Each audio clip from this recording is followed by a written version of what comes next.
What was the post-war decolonization movement? Imagine a world where empires that once seemed unstoppable started to shrink and fade away. After World War II, many colonies in Asia and Africa began to gain independence from European powers. This shift was called the post-war decolonization movement. It changed the way countries interacted and reshaped the global map. The war left European countries weaker financially and militarily. They could no longer hold onto their distant colonies as easily. The conflict also exposed the flaws in the idea that Europeans were superior or invincible. Colonized peoples saw that their rulers were vulnerable and began to believe they deserved self-rule. Many had fought in the war and wanted independence as a reward for their efforts.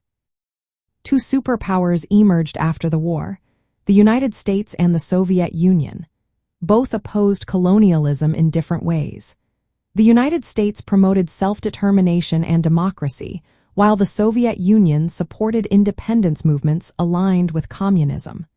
Their influence put pressure on European countries to give up their colonies. Inside the colonies, nationalist movements grew stronger. People organized protests, strikes, and sometimes armed resistance.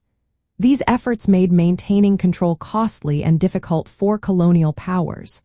Meanwhile, European nations were busy rebuilding their own countries and less willing to send troops overseas.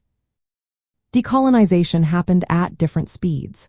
India gained independence from Britain in 1947 after decades of peaceful protests led by Mahatma Gandhi. In Southeast Asia, Japan's occupation during the war weakened European control and inspired independence efforts in countries like Indonesia. In Africa, the process was slower but picked up speed in the 1950s and 1960s. The year 1960 is called the Year of Africa because many nations in Africa became independent that year. Decolonization often involved negotiations, conflicts, and sometimes violence. For example, France lost in Vietnam at Dien Bien Phu in 1954, and the Suez Crisis in 1956 marked a turning point for European influence. These events showed that European powers could no longer control their colonies easily. This movement changed international relations forever. Many new countries joined the United Nations and other global organizations.